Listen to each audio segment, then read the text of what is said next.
Hello. What is up, everybody, and welcome into episode number 11 of the Scope. I'm so excited to have you guys here. It's going to be a little bit of a low-key chill episode tonight.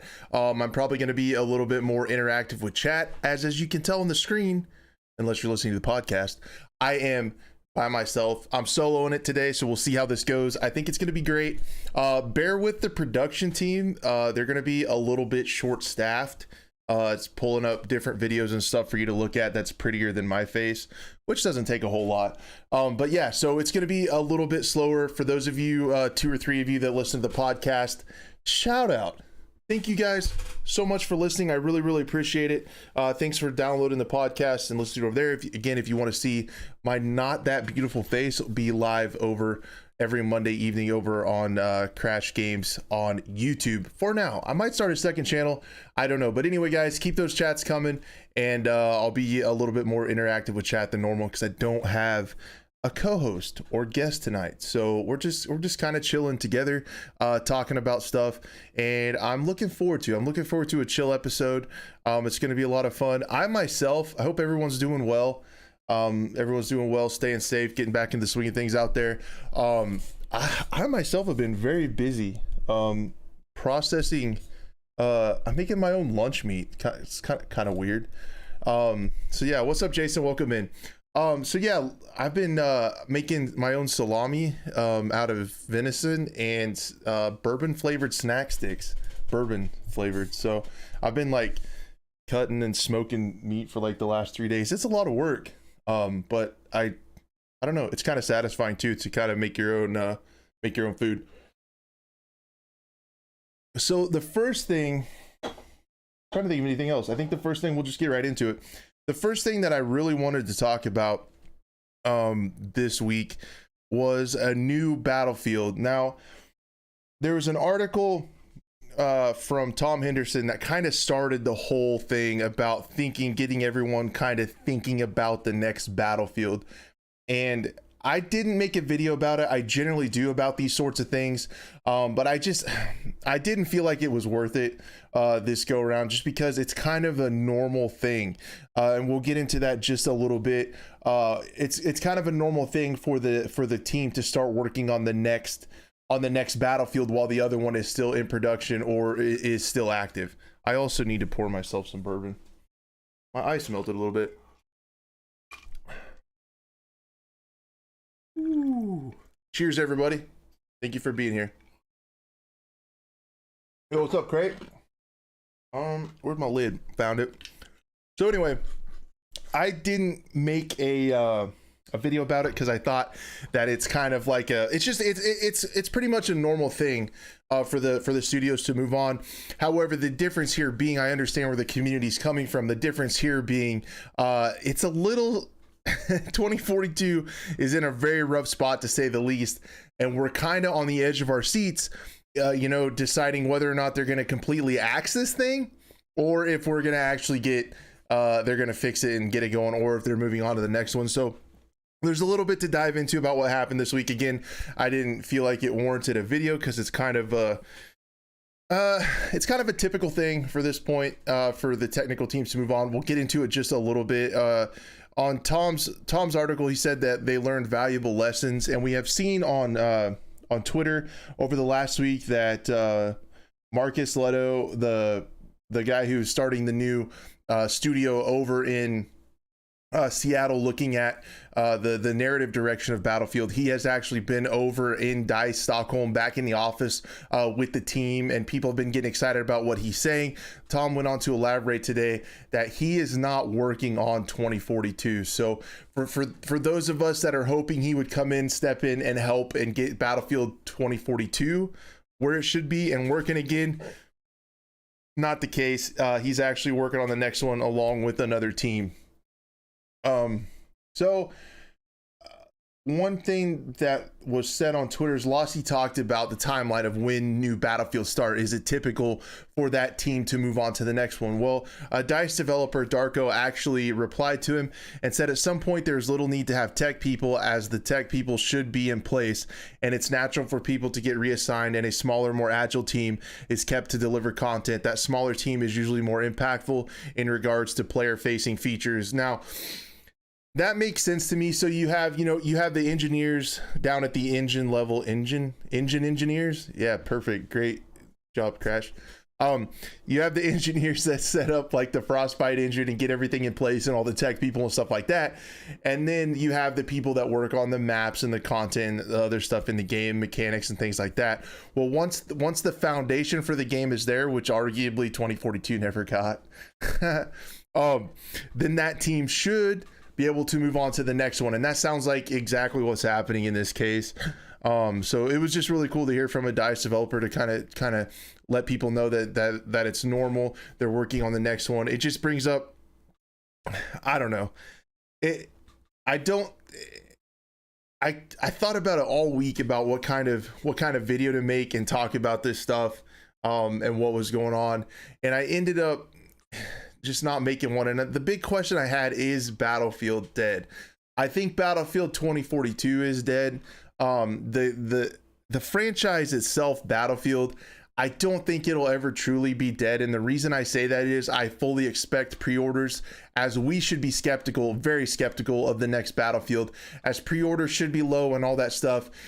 Battlefield has a large enough name and a big enough history. If they make a decent game, the word's going to get out and people will flock and come into it and start to enjoy it. So, thank you guys for liking the stream. I super appreciate it. I would love to get to 69 likes one day. We'll do it. We did on the World War III stream. That was pretty sweet. Again, guys, also, again, I'm by myself, as you can probably see. So chat away. I'll be a little bit more interactive with chat tonight. So where was that, Boomer Brain? Let's take a drink of bourbon and think about it. So yeah, Battlefield is probably not dead. 2042 probably is, and I don't see them doing a lot of work on it. But if they ever do come out with a good Battlefield, like, in a nutshell, it is a large enough franchise with a large enough budget behind it and enough people that would try it out, and the word would get out that it's a good game, and I think it would eventually catch on. So I don't think it's going to be really hard for Battlefield to ever be truly dead. I think the only way that Battlefield really dies is if they stop making them, which I guess would be a possibility.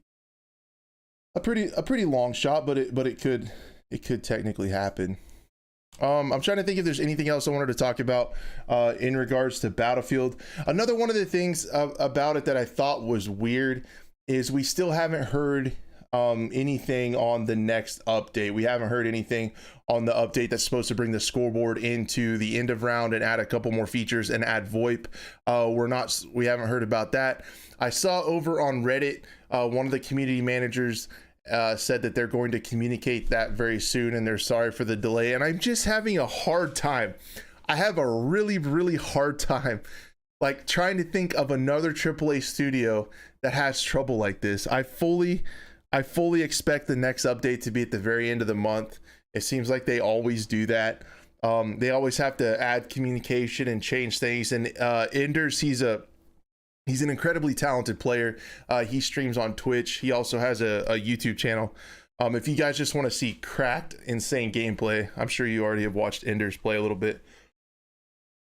Excuse me, but he's still talking about the glitch that the revolver. So if you shoot the revolver and run it out of ammo and empty it and put 6 rounds in, it'll only show 5, and you have to reload it again to fill the other cylinder, like the other spot in this chamber in the cylinder. And that was a bug that was at the game at launch, and they've said that they've patched it like 3 times, and they still haven't patched it.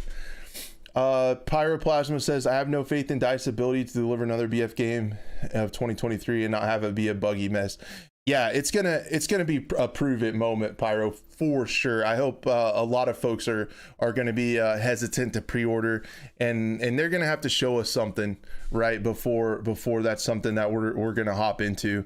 They have to prove it that they can still make a decent game. And like the article I helped Tom with, and the one that Tom did where he talked about that kind of stuff, it's just they didn't have enough time, and I'm hoping these new folks, the Marcus Leto and Rebecca Kutaz and Vince Zampella are gonna make the changes that we need, because I feel like a lot of the problems from this game came from the lack of time, flexibility, and stuff they didn't have enough time to get everything done. And I hope they learned from it. That article that Tom wrote, inside sources have told him that they have learned from it. Of course you're gonna say that. I'm pretty sure you guys are too, but I'm to the point where they got to show me something before I'm gonna get excited about the next Battlefield. I think I've been thinking about doing a video this next week and going back and looking at the trailer. It's so interesting how the trailers and stuff, and it's almost eerie and surreal to me. I just remember in the lead up to the game, we were all like, when are we going to see gameplay? Why aren't we seeing gameplay? They knew, they had to know that it was in such a rough state. They just had to know. So it's just really weird. It just feels kind of sleazy. I don't know. And I want to go back and look at the trailer, because and even this Exodus short film that I'm playing on YouTube, the game didn't reflect these at all. The marketing material, the actual game does not reflect the dark, gritty stuff that got us excited, you know. So it truly is gonna be, I think this 2042 release has likely scarred a lot of people, and it's not gonna be until the next beta before we can truly decide, you know, if the next game is gonna be worth it or not, because it's not gonna be something that a lot of people are gonna pre-order. I really hope just to make DICE, you know, put their mouth where the money, do the thing. Yeah, I'm an excellent host to do this stuff. Do you think DICE should do a remaster or try another new game, says Pyro? I think it needs to be a new game. I really hope they listen to the community. I think the recipe for a successful Battlefield is still the same as it was. People want something that's a lot like BF3 and BF4 with updated movement. My preference would be like Battlefield 5's movement. I thought it was great. And a little bit better gunplay and some new map design on an updated engine that runs on next gen, that runs well on next gen, and runs well on PCs, which we didn't get. Just 2042 is just, it's incredible to me to think about, because even if they do fix design issues and stuff like that, it still runs like trash on my computer and a lot of people's computers. So it's crazy. I think the recipe is not hard if they actually listen and the developers are given enough time and resources to flesh this out. I don't know what to think about Frostbite, you know, if it's still an issue or not. I worry about it, but I think they do need to do a new game, just due to the fact that, in my opinion, when I go back and I play Battlefield 4 and I play Battlefield 3, mainly I notice it in 4 and a little bit in 1, the movement mechanics and things feel dated to me. The gunplay and the recoil and stuff feels a little bit dated. So I think if they did a remaster, they would have to update that stuff, and at that point I would like to see a new game. I'd like to see some new maps and maybe a shot at a better iteration of the Frostbite engine that would actually work. Solo Pack says specialists were horrible. Yeah, I don't like him either. They would need to bring back class systems. If DICE wonders what the best way to do that is, look at the World War III game. It is perfect. Maps are horrible except Manifest. Yes, I would say so. And the servers were horrible. Yeah, they still run bad. I still see tons and tons of clips of the folks that are left playing the game where you see an enemy and they shoot them and they just see blood, no hit markers, and then they end up dying. That is still like rampant in the game, which is crazy that's still an issue. Like, they're still having that stuff. I think they should just remaster Hardline in order to restore faith in the community. I think they should do that in Portal. I think the best case scenario, Pyra, is to add a lot of content to Portal, to essentially add Battlefield 3, 4, and Hardline to Portal. that people can play, and couple that with a new game with a class system, more than 4 assault rifles, you know, actually have some weapons, and update the movement and things like that, and make a new modern shooter and take another stab at it with the class system, with the scoreboard, with the server browser, with VoIP and things like that. CROWZ says specialists could work if they just limit that what they can equip. Also add a basic soldier customization as in BF5 option on each specialist. Yeah, that would be cool. I'm all for giving people the ability to play how they want and look how they want. At the same time, yeah, they could treat the specialist as a gadget, right? Like, so you have your main weapons, your main guns and things like that, and then you for your gadget, instead of picking an actual gadget, you pick the specialist that has that gadget, and they're all tied to classes. Like, these are the engineer gadget specialist and stuff like that. They could essentially merge them together, and I think it would play quite a bit better. There's going to, yeah, Pyro, that's true. But you were talking about, like, so he says that they're not going to add it to Portal. It's not the MO. They're going to do the bare minimum to satisfy season 1 buyers. Yeah, I think that's what they're going to do.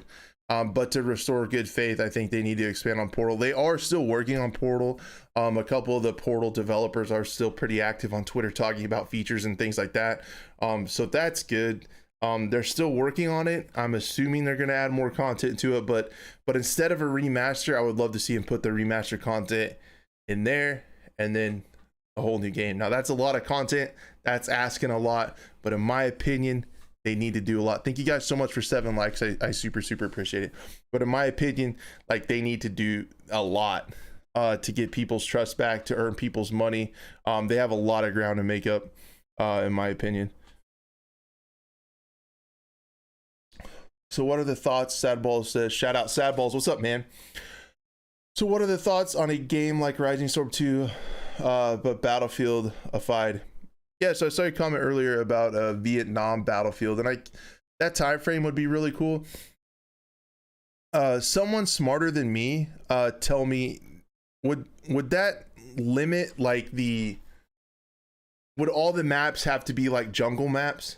Like, that's the only thing I would worry about, is like, if it is strictly talking about the conflicts that occurred in Vietnam, I feel like it would get a little stale on the content side. The thing that's cool to me about modern settings, and especially like slightly futuristic, like you have such a wide variety of maps and places that you can go, and things that you can do. Like, the sky's the limit on making a diverse, wide range of maps to keep the game fresh and stuff. I just feel like my only reservation, because I think the time period is cool, I think the weapons are great, I think it would be really cool, but they would just have to maybe take some liberties with maybe some smaller minor conflicts from around the world, just to get it a different feel to the game, other than just jungle maps 24/7. You know what I mean? That's my only reservation. Would you be a force to go take a throw us in the middle of it? Yeah, that would be cool, Solo Pack. Yeah, and that's what Battlefield has always been about, right? Like, massive conflicts, and then you're just like a generic random soldier thrown into the middle of it. And that's what we've always had up until now. That's what we've always wanted and still do want, is definitely something along those lines for sure. But anyway, guys, again, real quick, thank you so much for being here. As I am solo, we'll try to keep it moving, but I just wanted to say thank you. If you don't like hearing thank you a lot, you're in the wrong damn place, because I like to say it. Also, I love bourbon. Let's take a quick bourbon break, everybody. But yeah, thank you for being here and hitting the like button. I super appreciate it. But yeah, I think that's pretty much what I wanted to talk about with Battlefield. I think I might kind of go back and do a recap on the lead up to the game, because I was just looking back at some tweets and stuff, and it was like crazy. It was crazy how hyped everyone was for that. And even like looking at my tweets and then looking at the game, it's like crazy. Sebo says they don't need to be, you can do urban like offensive or scorched hill or coastal thing, or even PT boat naval oriented deal. Yeah, you could do that kind of deal. That's true. If you could sell me on like getting like diverse maps, then I'm doing it. I'm in. You got me. I'm all in on that. That would be cool. So yeah, guys. The next thing that I wanted to talk about, I think that pretty much covers it for Battlefield. Like I said, I'm sorry I'm getting on different tangents, but my production team pretty short-handed tonight. If you catch my drift. A small hint of it with the the Pacific Battlefield 5 was really good. Honestly, you guys want to hear a super hot take? You guys want to hear like a molten lava hot take right now? I would really almost just be pretty excited for Battlefield 5 DLC. Like if they just went back, because honestly that game instead of 2042 DLC, honestly Battlefield 5 is in a better place than 2042. The engine looks better, runs better, way less bugs, still bugs, but they need to get cheaters under control for sure. And but I would, if they went back and revisited some of those actual some of the actual iconic World War II battles that they didn't, they did the more obscure ones. If they did some more, if they did stuff on like the Western fronts and Eastern fronts more, and like the traditional stuff, like I don't know, like Battle the Bulge and stuff with a tank start with like low fuel, I think would be so cool. But I think Battlefield 5 is like mechanically in a much better place in 2042. Super hot take. I would love to see some Battlefield 5 DLC. Will it happen? No. But I'm with you, Pyro, on that, saying that you didn't care for the World War II setting. I'm pretty much over World War II games. They're just not, I don't know. Like had zero excitement for Vanguard. It's one of the reasons I haven't given Hell Let Loose a try. I'd rather play Squad probably. Yeah, I get it. They've been done to death. Yeah, I'm with you, Pyro. I love the movement in Battlefield 5. Thought the movement in Battlefield 5 was actually really, really good. It's probably my favorite movement of any arcade shooter that I played, to be honest.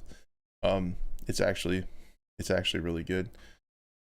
So yeah, that pretty much covers it for Battlefield at this point. We'll just keep an eye on stuff. I possibly will do a video looking back at the trailer, because I just kind of want to look back on it and kind of look it over and see how different it is from what we actually got. It's pretty crazy. Hey, what's up, Zach? You're first. Welcome in. So the next thing I wanted to talk a little bit about is, yeah, guys, I think we're gonna get to quite a few things this week. One thing I did forget to pull up is the new Rainbow Six map. We'll have to do that on the fly. Good luck, production team. We're gonna talk a little bit about COD, and then there's a couple indie games. Honestly, an indie game called CROWZ actually releases on Steam in like 3 or 4 hours. So I thought that was pretty crazy. I pulled up the Steam page because I wanted to show you guys, and it's like game. I knew it was this week. I didn't remember which day. It's like game unlocked in 4 hours. I was like, holy crap, that's pretty cool. We'll check that out. Yeah, so the next thing I wanted to talk about is Rebirth Reinforced. I've actually been having a lot of fun playing Rebirth the last few days. They did a lot of really cool stuff with the map, and honestly, if we're in here, we're talking about stuff in the future, things we'd like to see. I would love it if Modern Warfare Roman numeral 2 came out with like 4 or 5 different Rebirth size maps. I think Rebirth is a really great game mode. I think it is peak battle royale if you're into that at all, for a few reasons. One of the other things that's really interesting is anytime someone does a poll, a large Call of Duty creator does a poll, the last one Modern Warzone did, I saw had like 73% of people were playing Rebirth over the big map, over Caldera, which I thought was crazy. I think Rebirth is something that Call of Duty should lean into. And essentially, you know, the voice of public opinion is like, Crash, this is what you guys sound like. Crash, we're so tired of battle royales. I know. Why are you tired of battle royales? Because you drop in, you spend a bunch of time looting stuff, and then you die, something dumb happens, your buddy stays alive, and you have to sit there and watch him. And sit there and watch him. In Rebirth, basically, in my opinion, in Rebirth, it takes all the shitty things of a battle royale out. Your team is either all the way in or you're all the way out. you know, as long as one person survives, you get to come back. So your team is always in it, and then until you're not, and then the whole team's out and you're getting in another match. So it takes a ton of the dead time out. I super like it a lot. That's one of the things, and being a smaller game mode, the thing that we live for on BRs, right, is that final circle, that adrenaline rush you get when there's just a team or two left. You know, you're in third, you got two more guys to take out or whatever, you're trying to clutch it up for your team. That happens a lot more often in Rebirth, and I know that since it does happen more often, it might have less stake to you, but I don't feel that way. I still get that adrenaline rush in the final circle, and I think it's a lot more fun getting there. You can try different stuff, and it's not as high stakes in the early game, and it's a lot easier to make it to late game. And I don't know. One of the most frustrating things in battle royales is like PUBG. You drop in with nothing, the games take like 30 minutes, and 28 minutes of it you spend trying to find stuff, and then you die, and it's like a waste of time. But I don't know. I think honestly, Rebirth is really the only battle royale type game that gets me excited, that I enjoy playing. I don't really want to play big Warzone. I don't really want to play Apex too much. I don't want to play PUBG or any of those other battle royales. Honestly, Rebirth is the only one that kind of does it for me, that I have a lot of fun, because you get those BR elements without a lot of the sitting and waiting around and stuff like that. So it feels a lot better to me. They did a massive update with the map and the lighting, and honestly, the map itself has felt really weird to me. I keep getting turned around on it. Come to find out from JGod over on Twitter, they moved the sun to the other side, and I did not realize that subconsciously I key in on the freaking shadows to tell direction, and they flip-flopped it around, so I get like turned around and definitely feel a lot like a boomer in that game mode for sure. It's I always feel like a boomer, but especially in that one. I honestly, I'm not that into Vanguard very much at all, so I'm not really talking much about what's going on with Vanguard. They didn't add a lot.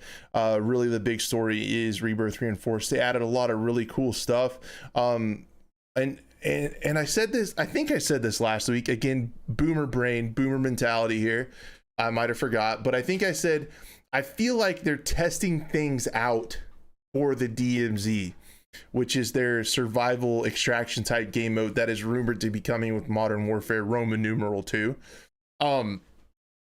They have these trading stations that are now unlocked, so you can take enemies' weapons and go trade them in at these trade stations for things that you need. They're adding this stuff to Rebirth, which is really cool.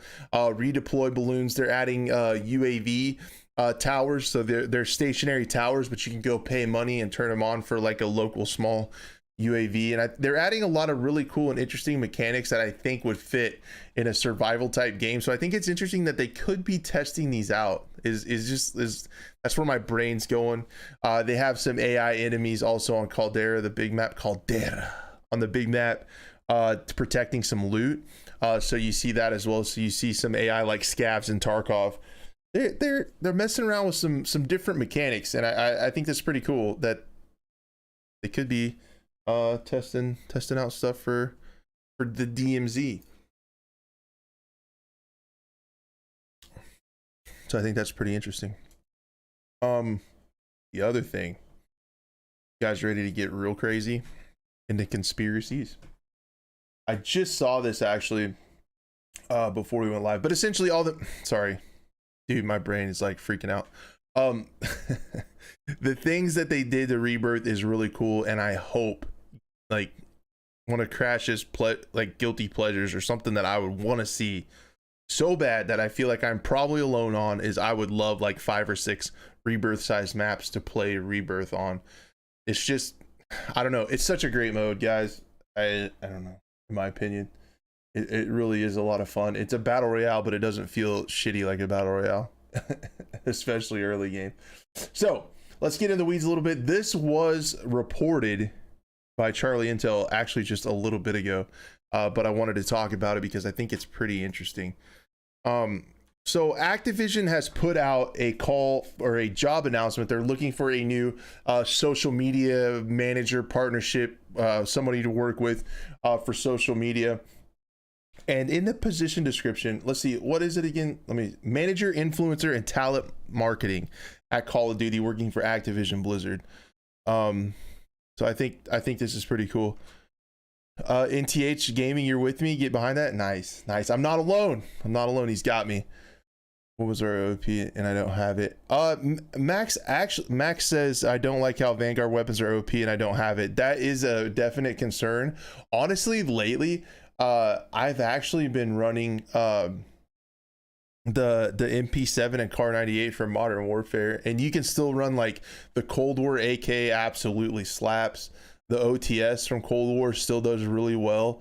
That's another thing that's really good about Rebirth right now. If you haven't tried it in a while, since they nerfed the MP40 quite a bit and stuff like that, there's actually a lot of weapons honestly that you can use in Rebirth right now, and it's cool. There's a wide variety of guns that people are using.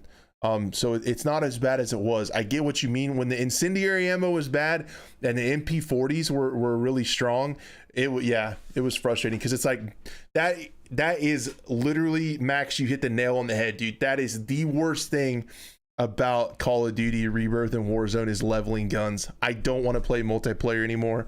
I don't want to play spawn die, and that's the fastest way to level guns. I hate leveling guns. I hate leveling characters in MMOs. I hate just leveling, like, so you can play the game, right? Like, I hate it so much. Yeah, so I'm with you on that. Like, I don't want to play a World War II Call of Duty to level up my guns, and I'm not going to. So that's how it is. I'll use my wits, cunning, and dashing good looks to win gunfights before I'll level up a gun. So on this job announcement, they're looking for a new manager, influencer, talent marketing, right? Someone to work with creators when it comes to Call of Duty.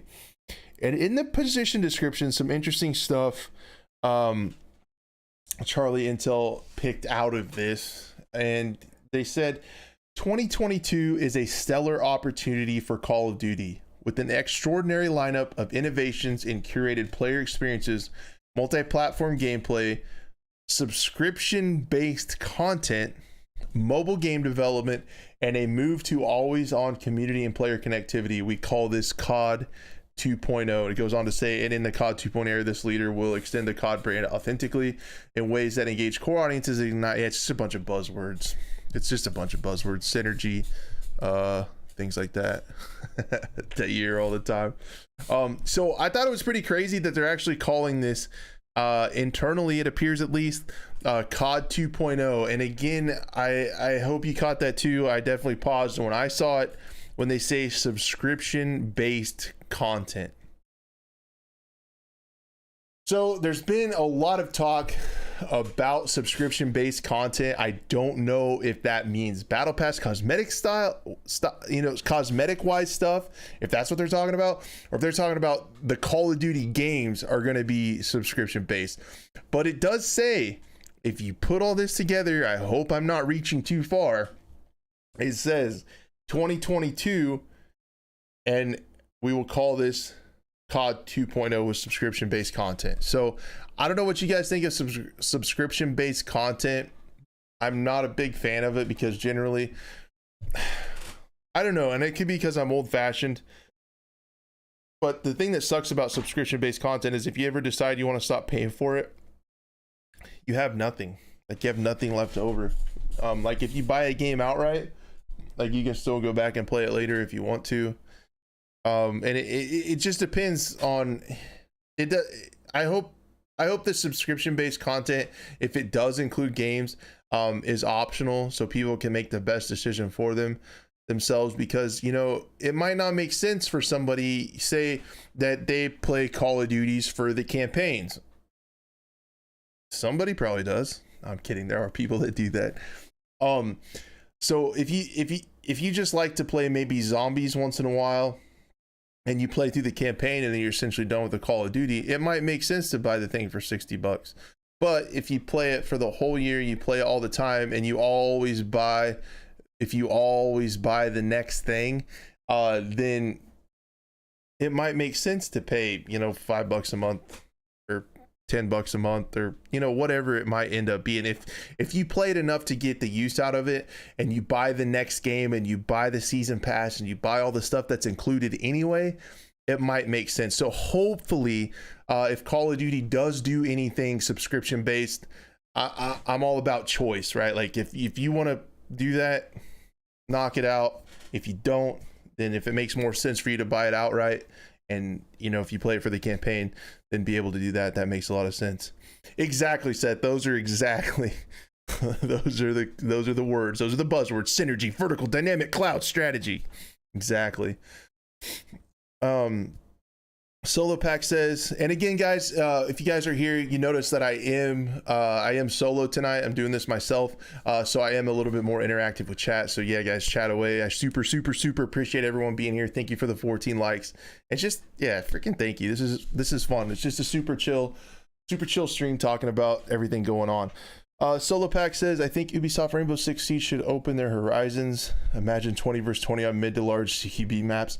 Yeah, I think they could. Honestly, Solo Pack, I think they could do that and use similar engine. I think they should call it something else. Siege, to me, and we're going to talk a little bit about Siege later. Essentially, it's going to be in the quick shots part, because we're just going to talk about the new map for Siege. But I think if you have 20v20, in my opinion, it's no longer Siege, right? Like, Siege to me is, we're defending, we're holed up in this building, and you got to come get me out of here, right? And vice versa, when you're on the attacking side, we got these mother lovers inside this building, and we got to get them out. Like, kind of, that's the Siege thing. But if they wanted to call it like Rainbow Six, whatever, synergy, Rainbow Six synergy, or whatever kind of buzzword you want to throw on the end of Rainbow Six, yeah, because the shooting feels really good, the moving's really crispy, and the Rainbow Six world is really cool as long as they keep it that way. We'll have to see what X Defiant does. We talked about X Defiant a little bit last week. They actually have X, former Call of Duty pro, helping them on that game, which is pretty interesting. So we'll have to see how X Defiant turns out. But they did drop the Tom Clancy name from X Defiant, which I thought was good, because it didn't make a lot of sense. It didn't make a lot of sense for that. Wonderbread says, I wish game creators would stop trying to reinvent the wheel and constantly just use users to make more and more money. They keep delivering garbage. Yeah, that's why I'm hoping some of these indie games that we're going to talk about in a little bit can find some success. I was thinking of that too, like thinking about Call of Duty going subscription based. It's all about battle passes. I fucking hate battle passes. I think they're a scam. I'm thinking about making a video how I think they're borderline worse than loot boxes. If you buy a loot box, you're going to get something. There is a case, there is a scenario where you buy a battle pass, something comes up where you don't have any time to play that game, or another game that your buddies are playing come out and you rather hang out with your buddies and you don't play that game. You just donated money for absolutely nothing. Now, I repeat, do not take that out of context and say Crash likes loot boxes. No, stop it. Don't do that. But I'm just saying, battle passes aren't that much better than loot boxes. I hate them so much, because you buy it and then you don't get anything. You still have to play the game a bunch and grind it to get the stuff that you paid for. So yeah, I hate battle passes, but they're all over the place. I think you guys will have to tell me. I don't play Fortnite. I haven't played I don't think I've ever played a full match of Fortnite. Somebody said there's a subscription service for Fortnite. So I don't know if this Call of Duty thing is going to be like that. Essentially, Fortnite's what gave us these lovely battle passes, I feel like. Hey, what's up, Rogue? Yeah, loot boxes are RNG for sure. But at least you get something. Like, there is a scenario in a battle pass where, like, you don't get anything. If something comes up where you don't play the game, like, you just donate, and it's lame. Bring back BF4 Premium. Yeah, Wonder Bread. That's what Wonder Bread says. He says bring back Battlefield 4 Premium. Dude, Battlefield 1 Premium 2, I got so hyped for those maps, dude. And even back when I was like really like Call of Duty fan, like Black Ops 3 and stuff, I would get so excited for map DLCs. And that was the cool thing about Premium, is like you got to get excited. Like you knew I'm getting 4 maps like this month, or I'm getting like 3 maps. Like I know what I'm getting and I can get excited for it, and they essentially have to deliver on it, right? So I did miss that about Premium. Honestly, live service, that's like a triggering word for us now because of Battlefield. Like it triggers me. Like I don't want to hear live service. Like if you say live service, I kind of want to punch you in the face. Because it's ruined some of our beloved franchises. It could have been that way. Live services could have been that way. And part of my conspiracy theory side is like, did they make live services so shitty that we beg them to bring Premium back so we pay them? Like, is that? No. But unless, no, surely not, right? But I'm with you. I used to get so hyped during the Premium Pass days when map packs would drop. Get really excited for that stuff. The last one I distinctly remember getting amped for was Battlefield 1. It was so cool. I just, and there's nothing saying with a live service game they couldn't do that. It could still be a live service with battle passes, fucking battle passes.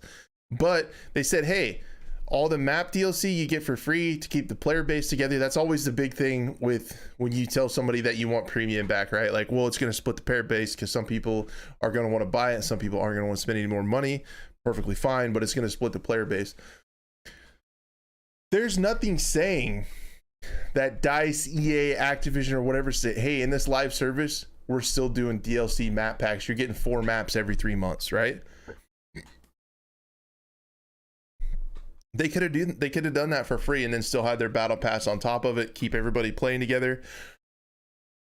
Arguably you could put it together in your head that if they did come out with these map packs, you would bring people back to the game to try them out, and then there would be more people around to buy battle passes, cosmetics, things like that. Like they'd still make their money like they do in live service games, but get that excitement back. We don't have to go to a Premium Pass to have map packs and free DLCs to get excited about. Like, we don't have to go to Premium, but the way these developers and companies are, we have to go back to Premium to get that stuff, if that makes sense. Like, we shouldn't have to, but it feels like we have to. And I don't know. You guys are learning how my boomer brain works and puts things together that may or may not be there. I feel like my brain wants to tell me that they made these live services suck so bad, so we begged to pay them for Premium. Like everybody's like, we want Premium back because your live service sucks. Like it's kind of true. But honestly, I'm with you, Wonder Bread. I enjoyed the premium time of our gaming lives more than I do live service. So live service has been an absolute train wreck. A complete rug pull on the community, in my opinion. The way that content was drip fed in Battlefield 5 should be like borderline illegal, and they're doing it again. It's a joke. And Mad Max brings up a great point. I don't want to pay for Premium on top of the $70 game. That is a very common sentiment, and I totally get it. It's just that live service doesn't have to suck, but they make it suck. I'm guessing just because they don't make as much money as they did with Premium, right? So they're not as interested in making maps and things like that. But they could do live service and still come out with the same number of maps and content that they used to. They could do that if they cared about more than just money. So that's the point I kind of wanted to make. Is in a perfect world, if Crash was running things, we would do a live service, but it would actually have service, and maps would come out like they used to on top of the other stuff. And that, as NTH says, is the bottom line, because Crash said so. What? That's right. All right. So that's what I wanted to talk about. COD 2.0, again, show you guys that it came from the job announcement. I thought that was pretty crazy. We know that Call of Duty is going to be doing a lot of changes coming down the line. A lot of changes with how, you know, there's potentially not going to even be a new Call of Duty in 2023, which is pretty crazy. COD 2.0, things could be going subscription based. We know that there have been a lot of leaks and rumors that, you know, Xbox has Game Pass, that PlayStation is I think, what was it called? I think it was called Project Spartacus. PlayStation's kind of coming out with their own deal, their own subscription based game service pretty soon too. So that's something to definitely keep an eye out for. But yeah, that essentially covers it. So keep an eye on it this year if some form of content becomes subscription based in Call of Duty. The next topic, Sips Bourbon, is some indie games that are coming out this week that were brought to my attention. Wonder Bread, maybe the next Battlefield will be $60 and no micros or battle passes. You're funny. I like you, but you're funny. That's one of the reasons. That's one of the reasons that I want to support and maybe try to get back into Tarkov, because that's a game that's doing it so far without crazy like microtransactions and stuff like that. 17 watching and 17 likes, you know it. These people got my back. It's true. They have PlayStation Now. Yeah, that's true. I think they're doing some kind of beefier, crazier one. Let me get my production team to queue up. So I don't know if you guys have heard about it, about CROWZ with a Z. Essentially, I don't know a ton about it, but here's some gameplay of it.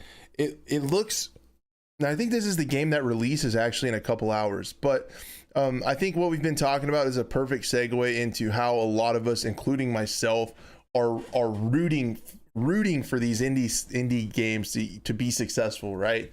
To show that you don't have to have a live service to be successful. And yeah, so basically I'm rooting for this game. I'm a little concerned as I looked up some information and some people's reviews on the last playtest, and it didn't go well. It was quite a bit buggy. Another thing I'm worried about is in this game, you can actually go third person when you're fighting, which I hope they fixed. I hope when this gets opened up to a wider audience and early access, people can, I mean, making it first person, but you can switch to third person is going to just turn it into a third person game. And if it wasn't designed to be third person, it could be very annoying with people using third person to watch around corners, waiting for you to push. And then, I mean, you guys know how third person works. If the game's not designed around it, I can see that causing some issues. But essentially, yeah, I was going to show you guys this gameplay trailer a little bit. It actually just came out. And then I will probably go and we'll look at the Steam page and find some more information out about it. But I think it's coming out really soon. There looks like there's swimming in it, which is pretty cool. So yeah, let's go ahead and pull up the Steam page so we can find some more information out about this game. Like I said, I had been following it a little bit. Like I'd seen trailers and stuff on it before, but I hadn't seen it on the Steam page. Let me actually refresh this and get my production team to pull this up. Thanks, guys. You're killing it this week. So, CROWZ is a multiplayer game where players engage in battles as a mercenary called Crow. Nice, original. To survive as a hired soldier for the powerful nations, players either compete and accomplish the missions in a squad or experience major combats between factions in a disputed territory. So this is the game here. Looks like a revive mechanic I'm seeing. I'm just calling out stuff that I see. It calls it an MMO, online PvP. That's weird. But yeah, this game plans to unlock in approximately 3 hours. So I'm not sure how much it is, if it's got a price to it. So far it's just on PC. Again, I feel like a lot of these games, these indie games that we talk about that console folks don't have access to right away, I feel like it'll be like Insurgency Sandstorm. If it does well on PC, they'll eventually have the resources to get it to consoles. So hopefully that's the case with some of these games we're going to talk about today. Yeah, essentially the background story is countless meteorites fell all over the world one day, spurring endless conflicts between powerful nations to secure rare resources named QAnon. Sounds interesting. Mercenaries are hired for the sake of nations, and people start to call them the CROWZ. So yeah, I guess there's a little bit of objective gameplay. Essentially, it looked like Battlefield, but a little bit more arcadey. So this is definitely something to keep our eye on. Again, I've heard from several content creators that the menus and stuff are pretty basic. I've heard a lot of the criticism of this game is it looks kind of like a mobile game a little bit. It looks like a 10-cent game kind of, which it's one of those games that it looks really cool in certain spots, and in other spots it does look kind of like low poly, like maybe more like a mobile game. But I just wanted to bring this to you guys' attention that this is one of those indie games that's coming out soon. I believe this is also one that they teased a BR mode. I know we've talked about how excited BRs are, how excited everyone is for BRs. But it might be at the end of this trailer.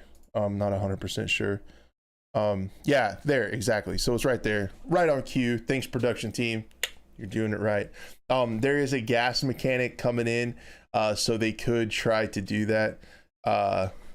Rogue says CROWZ states free to play with in-app purchases. Dude, thank you for looking that up. I really appreciate it. Yeah, it says it comes out today. It says it comes out in 3 hours. No barking. It says it comes out in like 3 hours on the Steam page, so that was pretty crazy. I just looked at it before we went live. I was like, well, I'll pull it up and show you guys, and then it says it's live in 4 hours. I'm like, well, shit, that's pretty crazy. So yeah, there is the gameplay trailer for CROWZ. I guess that came out, Squad Operations, that came out in August, so that trailer was posted. So yeah, it says it's going to be free to play. Interesting, but yeah, I'm just with you guys. I'm hoping for a free to play, not necessarily free to play. I'm hoping for an indie game to start to do well. The other indie game, this is actually kind of we might give it a spin. I'll definitely check it out.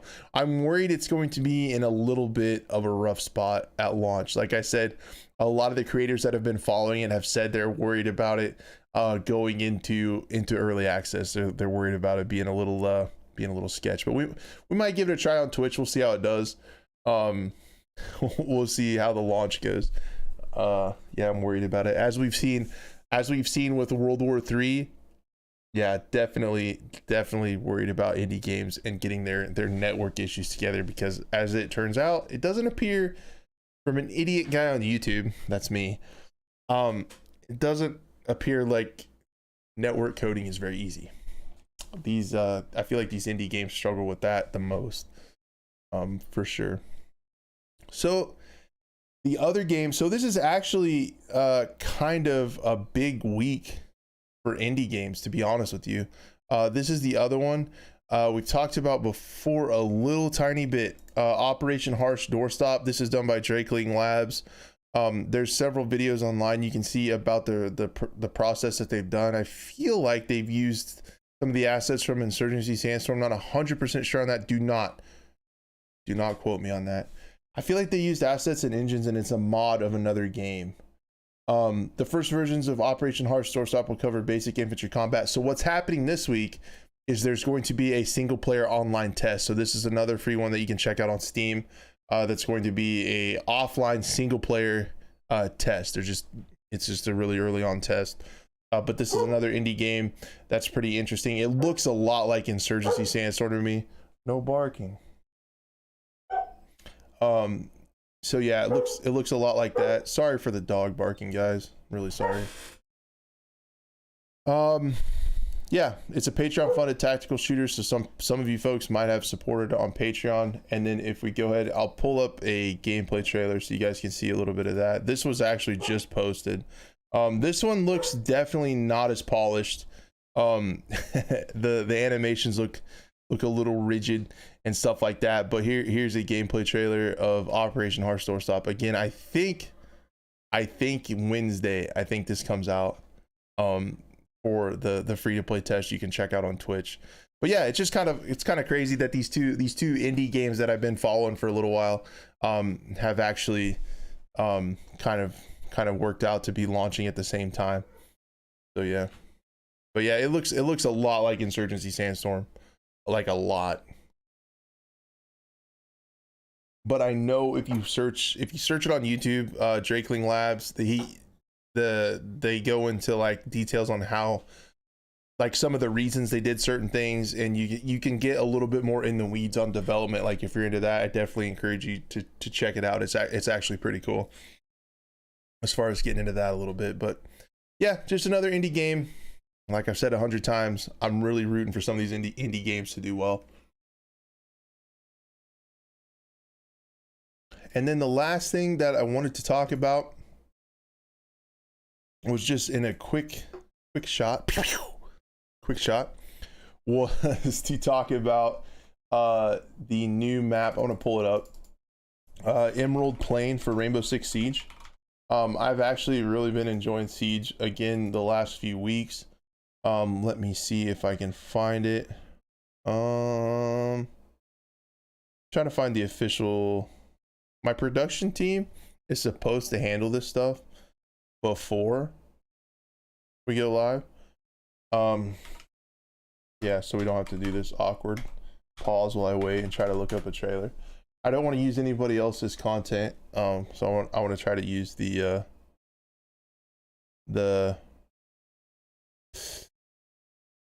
actual trailer. Trailer. Yeah, here we go. Sorry about that. So this was in the test server.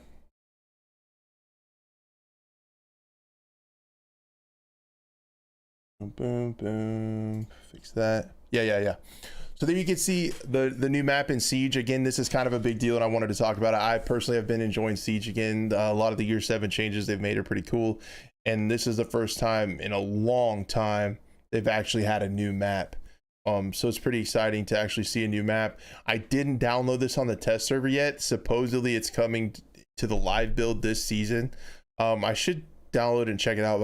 I've watched a lot of people play it. It seems to play pretty well. I've watched a lot of people play it on the stream, but it's a really cool map, and it's interesting to see how Siege has evolved over time with their map reworks and their new maps on just the things that they've learned, data, player feedback, how they build these things, the lines of sight that they have. They actually make the rooms different colors and different themes and stuff to make it easier for call outs and stuff like that. So I think that's really interesting. I'm sorry for the dog barking, guys. That's Thatcher. He's actually named after the Rainbow Six Siege. Operator. Hey! No barking. That's not gonna work. Go on. Get out of here. Go on. I'm live in front of millions of people, guys. Have some respect. Jeez. No respect for the hustle. But yeah, so yeah, that's essentially, it's a quick shot because I'm already done talking about it. But there's a new map in Siege to look out for. Again, guys, they're doing a lot of stuff to combat a lot of the issues that I had with Siege. They're doing a good job. One of the things that I think that I wish would catch on is they've made a commitment to the community to talk about cheating, do a blog update on like how they're doing with cheating every 6 weeks, I believe.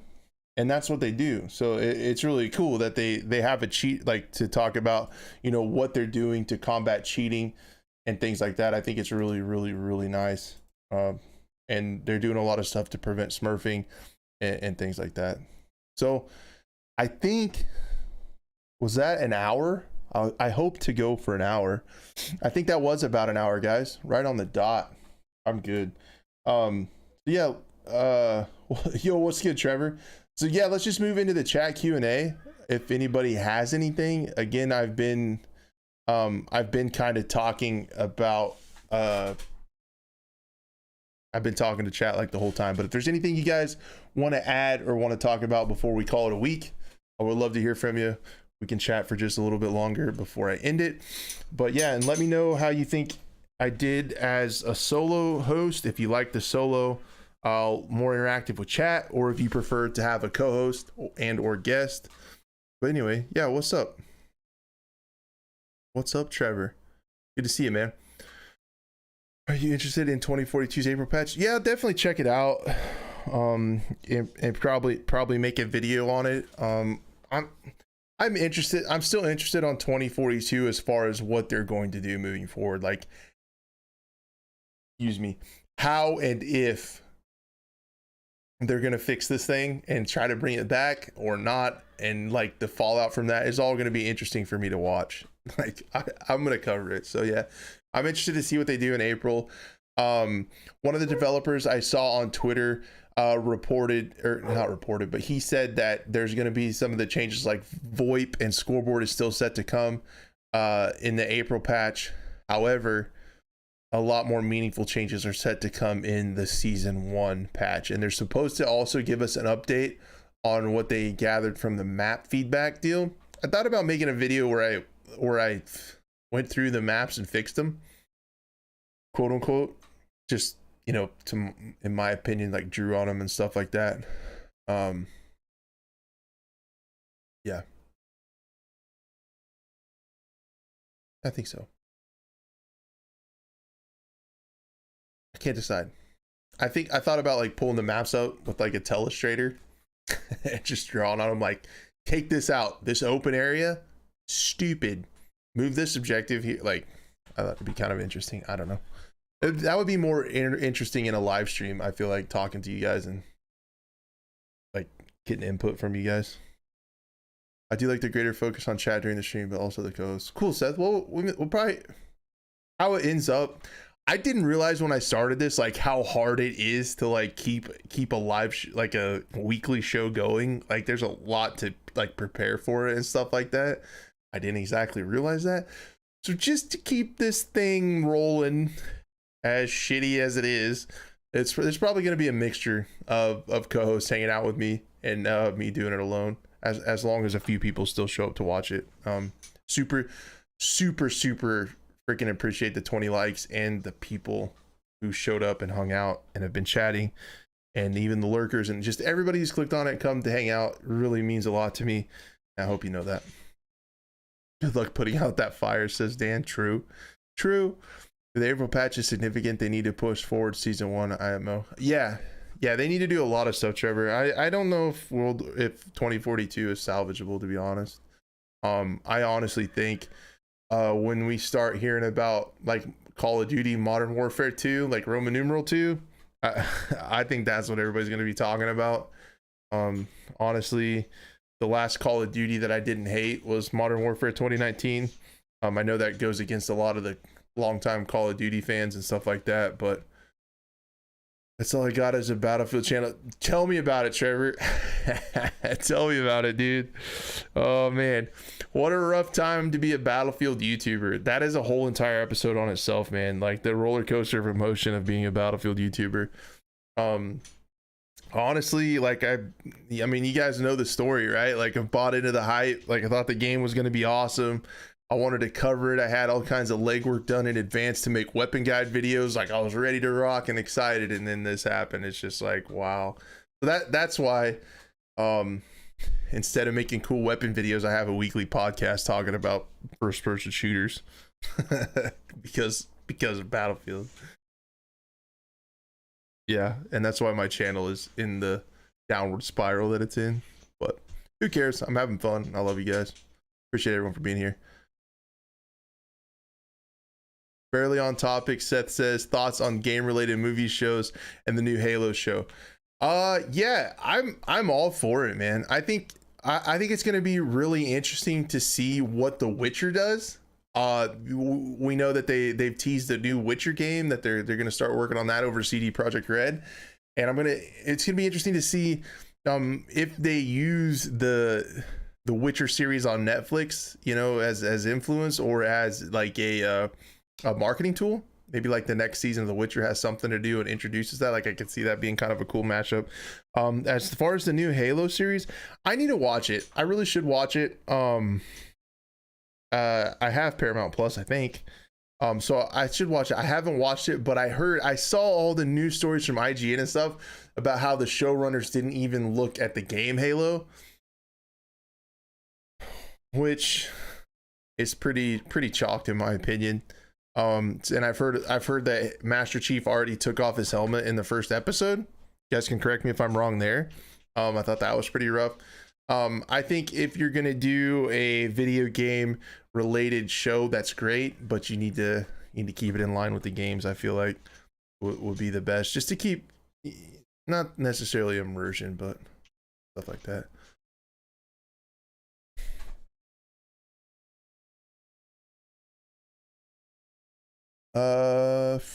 First episode was meh, but the details were spot on. Guns and everything looked good. Hopefully the show gets better.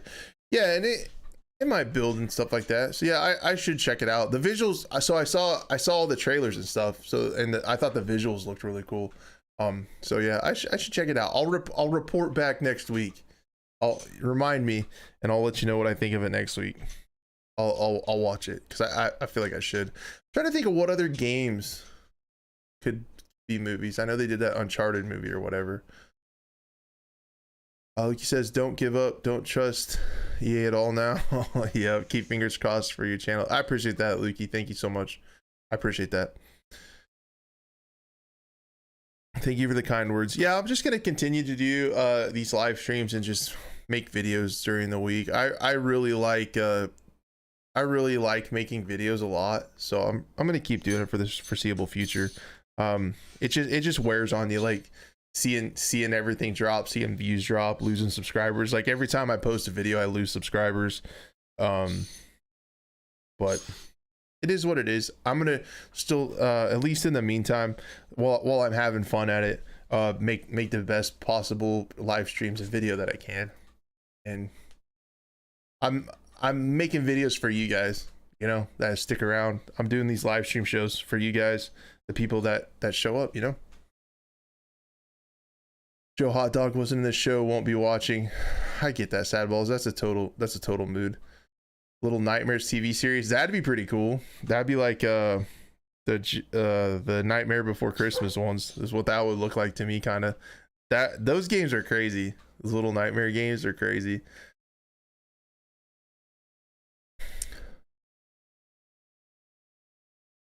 I feel like Seth L says, I feel like Far Cry could have some good movies. The games are repetitive, but the story ideas are interesting. Yeah, Far Cry would make really good movies. Honestly, the story loop of the game of those games are in so many movies already, right? Like that's just a super common storyline to be, you know, like the underdog with a massive, you know, conglomerate bad guy, and you got to infiltrate and take it over one by one and slowly, and rooting for the underdog. Like, yeah, I that's a really good point. All the Far Cry stories and that story arc are already in a ton of movies and TV series already. And even though they're repetitive, like it's still is successful because everybody can get behind the underdog, right? When they're watching TV and stuff. So that's pretty cool. Trevor says, yeah, it's rough, but I love making music and editing videos, so I'm dedicated. Yeah, I get that, dude. That's kind of where I'm at. So I'm having fun with it, so I'm gonna keep doing it, and just super appreciate the people that check out my videos.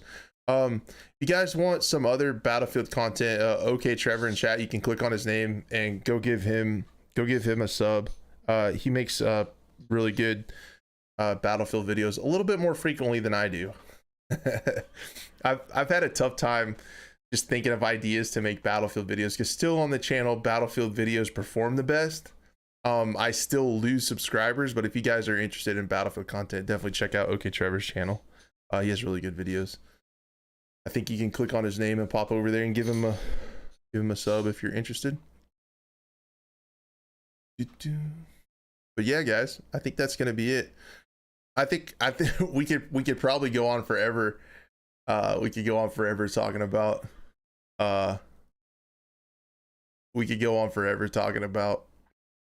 content creation right now, like how rough it is. And I started it knowing it's hard to make it, and knowing that I probably wouldn't. I just got excited to see the channel growth with the game, and then to have it come out and absolutely shit the bed.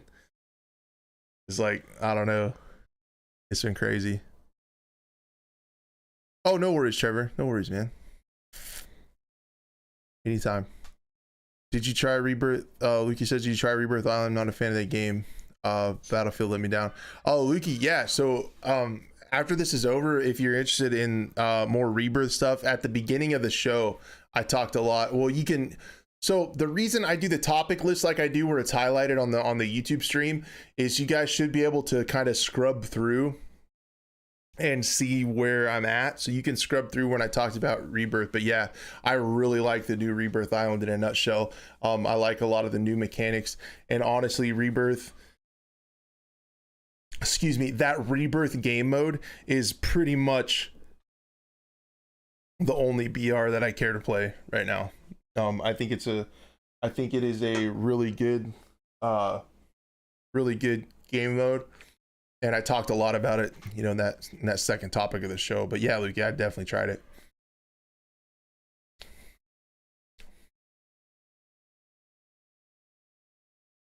Don't give up, Crash. D-CROWZ says, we love your videos, man. Keep it up. I appreciate that, man. I hope you're doing well. I hope you and the family are doing well, man. Thank you so much for the kind words. I really, really appreciate it. Yeah, I'm having, like, along the lines of content creation, I guess while we're chilling and chatting, I'll have another sip of bourbon. I don't know what to do with the VODs on this channel. I don't know if these live streams actually hurt the channel. So on YouTube, right? Like, if for those of you guys who don't know how YouTube works, whenever you make a video and people watch it, and then you make another video, it serves it to those same people to kind of test it out. The algorithm tests it. So basically, any video that I make, it sends it to all the people that sub to my, not all the people, but a lot of the people that sub to my channel who are interested in Battlefield. So if I make like a Rebirth video and it serves it to the Battlefield people and they don't watch it, YouTube essentially kills it. So it always tests out your videos with your normal return audience. So that's why when you start a channel in a niche, like, you have to stay in that niche. Like, you pretty much have to. I wish YouTube was a little bit smarter about it in gaming, to where if you made a video about a different game, it would, you know, serve it to people who are interested in that game. But no, it serves it to your audience, and that's just how it works. So another thing about my content that I always strive to do in my Battlefield videos is I always try to take out the bullshit. I barely ever ask for subs and likes. I didn't really have much of an intro. I would just try to get right into it and make my videos short. So I feel like a lot of people that came to my channel liked shorter videos. So when I leave these VODs up, I worry that this podcast type longer format isn't good for the channel. So I'm thinking about uploading these to a separate channel. So just doing the stream here, then unlisting it, then taking the VOD and uploading that to a different channel. I don't know, but I feel like for the people that do want to watch this, it's easier just to find it on my normal channel. So I don't know what I'm going to do. I'm hoping I can talk to somebody smarter than me about YouTube, about what's the best way to move forward, because I really enjoy making these podcasts. They're a lot of fun. Yo, what's up, Rick? How's it going, man? I hope you're doing all right, dude. Thanks for popping in. I really appreciate it. And thank you guys for 22 likes. Super appreciate that very much. Thank you. These podcast things are fun. And again, the show is a podcast as well. If that's your preferred method of consuming things, I just take the audio and upload it as a podcast as well, so people can check that out. But yeah, I think doing good. Just got done playing 2042. All right, how was it? How was it? I feel like I should do a 2042 stream again. Honestly, guys, I haven't played that game since the second week after release. I played it so much at release to make videos, and then just bad. Like I couldn't do it anymore. Said shooting someone 1,000 times and they turn around and kill you. I've seen so many clips of that, Rick.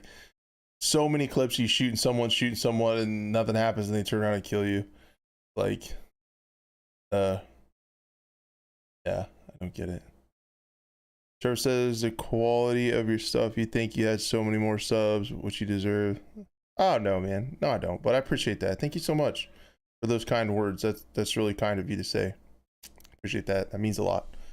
But yeah, I don't want to sit around here and mope about views being down and all that stuff. It's not that big a deal. I'll still make videos as long as I enjoy it. And one of the best parts about it is meeting and hanging out and interacting with you guys. And that's why I really like this show, man. I like doing this. I like doing this podcast. It's a ton of fun. I hope I can continue. I hope I can continue to get better at it. Be more entertaining. I wish I could be more entertaining. I don't know how to do that, and I'm just gonna keep trying to get better in all facets of the show, as long as I can. I want this to be a successful show that people enjoy coming to watch and hang out. But ESA for the first time in a long time, still not great. And the scoreboard, that's what we asked for, but it definitely needs to be at the end of the round. Yeah, I saw that. So I couldn't believe that, man. Such a facepalm moment, right? Like, we get a scoreboard, but you can't look at it at the end of the game. Cool. Okay. Sounds good. Do a shirtless stream. Oh, yeah, right, Trevor. You want to talk about losing subs. If I take my shirt off, woo, we would lose some subs. I'm a big, hairy American. I'll tell you that. And people just riding around on the bull. Yeah, they made transport vehicles so strong. Maybe the key is to put on a mullet, wig, sunglasses, and shave your beard down to the mustache. D-Crowd, are you talking about the two-time? That'd be cool. Yeah, that guy. You want to talk about entertaining? Look at that guy. If we did get #1, nice. Shout out. #1. It's the norm here in Texas. I feel like I would fit in Texas. All right. I mean, I'm in Kansas. It's not that much different than Texas. I feel like it's just colder in the winter.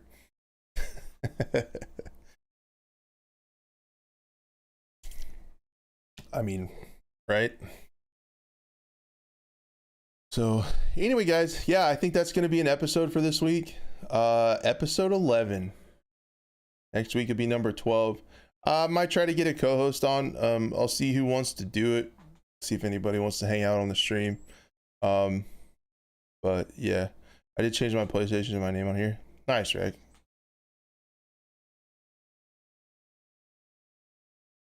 I hope so, Nerfy Turf. Nerfy Turf says with Marcus's destruction should be more evolved. I think Marcus Leto's studio in Seattle is working on the story aspect of it.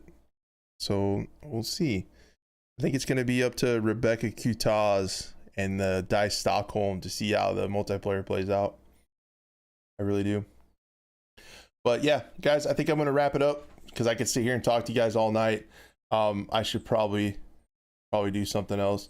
You should get Big Fry on a stream. That would be cool. Yeah, Zen, man, I started out the shows having really cool guests on here. Honestly, like maybe I did it before I should have. I feel so bad asking larger creators like to come on here. Like, don't get me wrong, absolutely would love to talk to him. Would really like to talk to him and things like that. But I just feel bad. Like I have a hard time asking other larger creators to be on here because I don't want to look like I'm like clout chasing, right? Like I would want Big Fry. I would want Big Fry on the channel, like to genuinely talk to him, and he's extremely knowledgeable, like about CROWZ and about Harsh Doorstop and those indie games that we were looking at earlier. He's super smart and in the know on those games, and I would love to talk to him about them and content creation and things like that. But I feel like the perception of me when I ask people like that is that I just want access to their communities, right? Like I just am chasing clout. I have a really hard time asking larger creators to come on the show, you know what I mean? Because I don't often ask people for help. I'm not good at it. And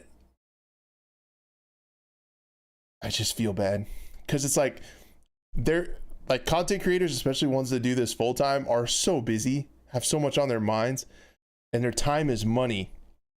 And I just feel bad taking up their time, you know? Jack Frag's on here. Yeah, right. But yeah, Zen, I'm with you. I saw it was really funny. A couple weeks ago, I saw Big Fry was doing a live weekly FPS news show. I was like, oh yeah, it's a good idea. He did that last week. I thought that was pretty funny. Can't sleep, here, pop by, see what's up. What's up, Bulletkin? How's it going, man? Well, if you're trying to sleep, this is the right show to watch because it's boring as shit. And I will put you right to sleep. Cheers, dude. I don't know if I made any sense talking about that, but essentially I have a hard time asking large creators to be on the show. Hard for me to do. But I gotta work up the courage.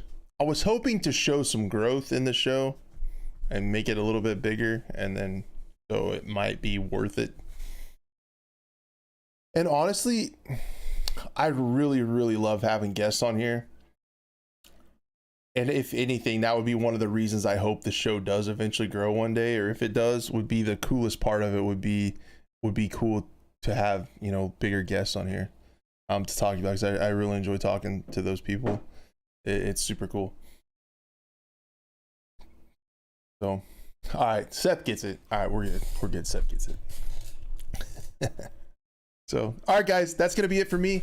I have to stop there. I don't want to drag on forever. We will hopefully see you guys next week. Again, thank you so fucking much for being here. Podcast listeners, if you made it to the end, you're an actual saint. I appreciate it. I appreciate it so much. Thank you so much for everyone being here. Rec, Zin, Nerfy Turf, Trevor, D-Kraut, Bulletkin. Thank you guys so much, everyone that is here. Thank you so much. As Seth says, hey, this is from Seth, not me. Like the stream on your way out if you actually did like it. Dislike it if you thought it was trash. Okay, that's perfectly acceptable to think that this is garbage. Either way, appreciate the interaction, and yeah, it's been a ton of fun, guys. Honestly, doing this show, I look forward to it. I look forward to it every Monday, and you guys make Mondays not suck. So I appreciate that. That's what you guys do for me, because I get excited for this show throughout the day. And yeah, just a lot of fun. If you guys like the podcast, leave a review. If you guys like the show, hit the like button. I think at least for this episode, we'll see what happens. I will leave it up on the YouTube channel if you guys want to check it out. It's Tuesday for you. I'm sorry, Bulletkin. I'm sorry. I was way off. Anyway, guys, have a great night. Thank you so much for being here. Be a friend, tell a friend, and we'll see you next time.